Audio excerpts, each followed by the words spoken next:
Hello everyone. Thanks for sticking around. You're watching VCT Pacific. We are doing our first episode of the weekly recap. I'm Victoria, just to recap. We also have Achilles and Valdez. Yeah, we're doing this already. So the weekly recaps, we're just here to chill with you guys. We're going to invite special guests over the course of the next 8 weeks and including into playoffs. They'll be here. We're going to have a chit chat with them, probably make them do weird challenges, and we're just going to break down some of the hot things that happened over the weekend. Starting off with the first day, we had the Korean dominance. We also saw a very long game on that same day with Global Esports in T1 that went all 3 games. We even saw our first knife kill, like our first full Tondo gaming by Team Secret. What were some of your favorite moments? Definitely a big fan of the Team Secret win over Talon. I think that was a big turning point in a lot of people's minds for VCT Pacific, where it's like, oh, this is the way it's going to go. It's not just going to be clear cut and dry, and not all the predictions are going to be straightforward. So that was a really big boost, I think, for that scene. I think the 2-1 and both of the map wins being very dominant were a really good sign for Team Secret. So that was fun. I mean, obviously some of our strong teams are really strong, and seeing like some high-level VALORANT is always a lot of fun. So also enjoyed the stomps as well, personally. Yeah. Those are always good. Yeah. How about you? I like when we just turned the stage on for the first time. The intro, finally unveiling it to everybody. Like a school counselor, I just saw myself in the camera. I loved the opening and the first time that the audience kind of got to see the stage and activating it, as we say at the international events and whatnot, having the players take to the stage for the very first time, as well as having a sold out crowd and whatnot here. So that was sick. For me, that was kind of like the best moment of the week. Finally being able to say, okay, Pacific has begun. We can, because we all know this, we love to work because we love our job. Yeah. So when you're not casting and you're just sitting at home watching like other esports go on, you're just like, God, I want to get back in the studio. So it feels great to be back.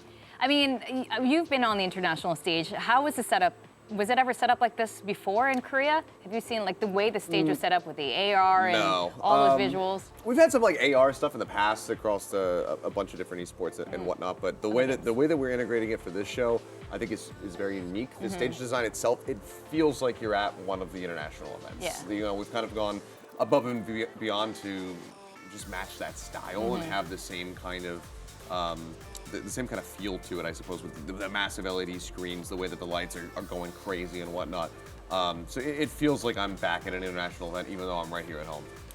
It's really cool. I mean, you're right. I wish sometimes, because I'm usually at the desk, I just want to be inside the audience with the rest of the audience to hear that booming music and that Victoria walkout. cast win. One day. Let's talk about standings. We're not going to talk about casting. Let's talk about standings. So we had a lot of unexpected wins. I think one learning lesson from all of this was that Brazil lock-in wasn't a true indicator of how they would be performing this weekend. And I mean, that was kind of always going to be the case. We go off of lock-in a lot because that's the only taste that we really had of the teams and their power levels and whatnot. But just given the format of that tournament, it's a celebration of all of the teams in franchising across the world. It's not a double elimination tournament. It's a single elim. You're playing best of 3s. People are going to be going home. So there was always going to be a lot of chance for upset, a lot of chance for teams not being able to really show off their true potential. And I think that we are kind of seeing that. But we're also seeing an immense amount of growth that has been coming out. Again, have to highlight the likes of T1, Team Secret as well, proving themselves after having a pretty easy opponent in Team Liquid, a very tough one in Na'Vi.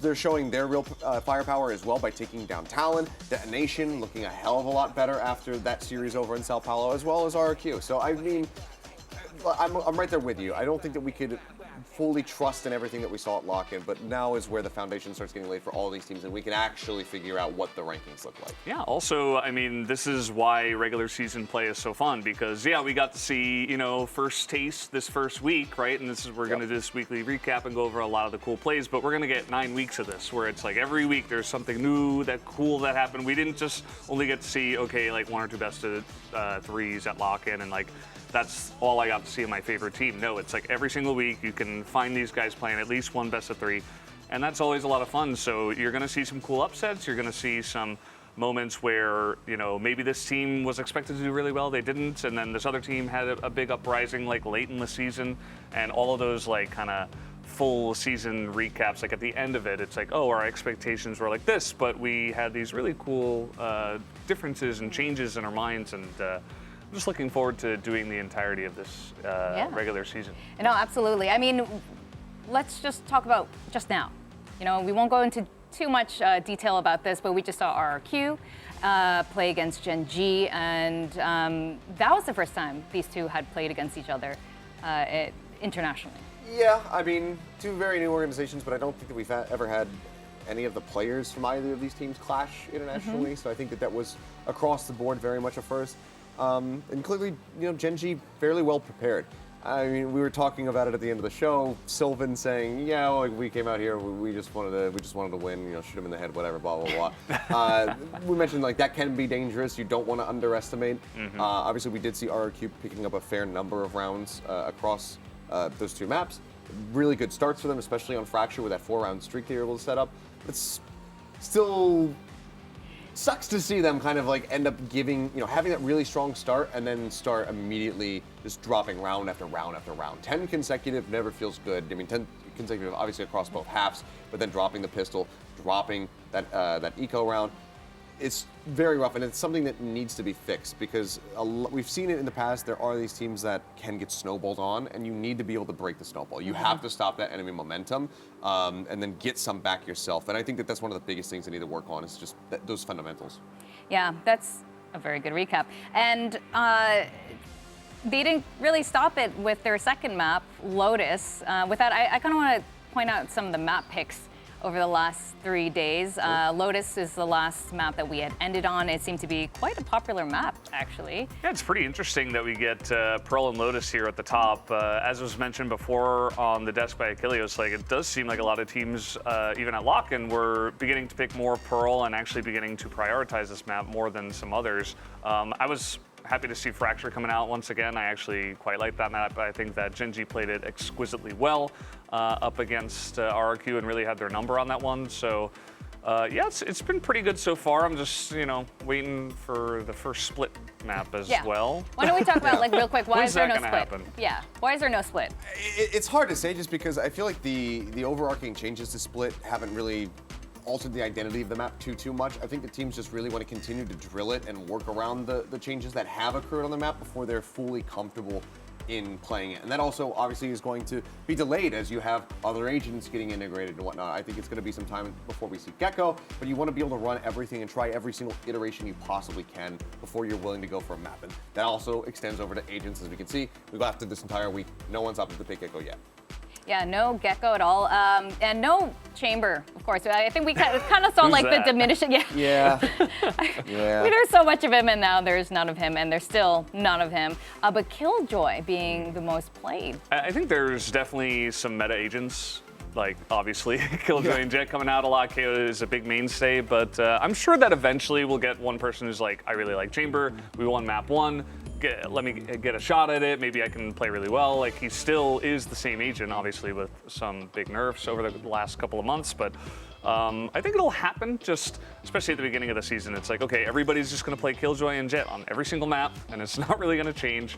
Killjoy, I guess, having the lead in one map. But yeah, I mean, pretty straightforward meta picks so far. Nothing too out of the ordinary, but eventually someone like Amon is going to pull out the Reyna.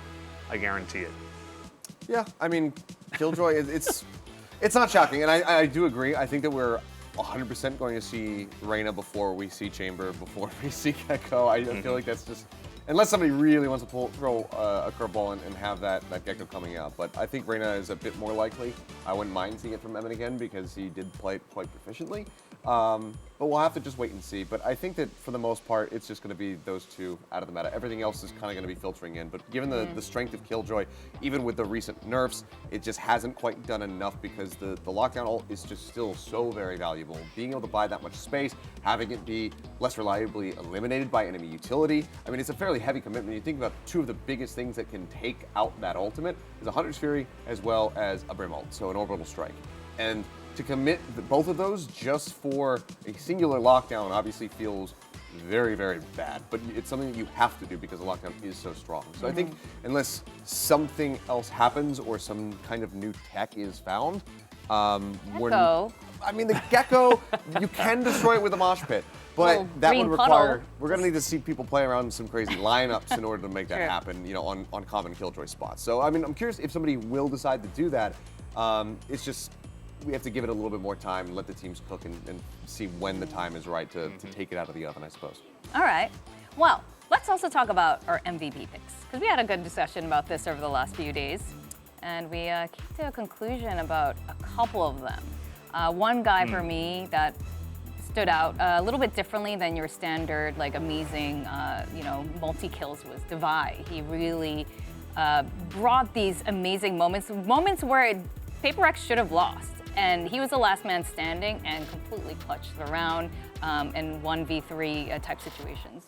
Yeah, I mean, for me, I was actually going for Benkai on this one. I think that across both maps in the series, Benkai was instrumental. He's obviously also the IGL, so you have that unsung, uncalculable buff, and that in a statistic that you kind of need to rope into the overall team play, keeping everybody steadied when you are in that situation, like on Lotus versus TFM, where it was looking like they were going to drop the map. But Divai was the one who kind of put, I was going to say pencil to paper, but gun to head.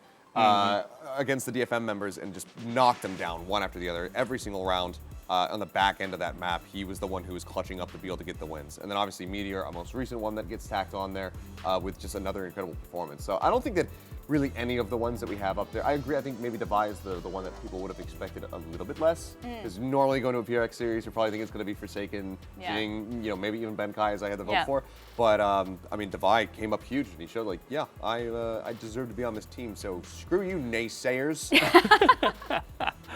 Yeah, it was cool to see him popping up there. I was impressed by Envy as well. I think from yesterday, he was a huge part of the reason why the team was able to essentially have that consistency across many rounds. Like part of the reason why I feel like the wins from Team Secret were so dominant was because he was getting consistent, multi-kills and stuff like that. So that was cool to see.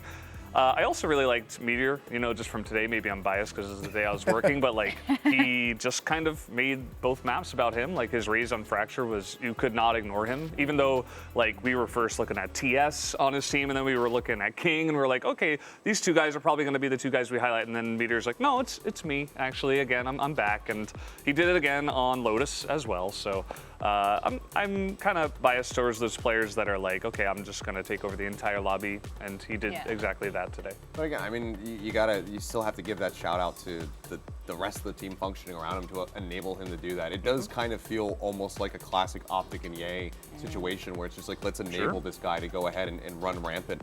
And I mean, you take a look at Goddead's statistics at the end of it, the number of assists that he had was enormous. I think he was almost averaging an assist per round throughout that entire set. So great to see Goddead back and just really helping Meteor pop off as we have come to know and love from him. Yeah. Well, let's actually go into a couple of those highlights, these popping off highlights.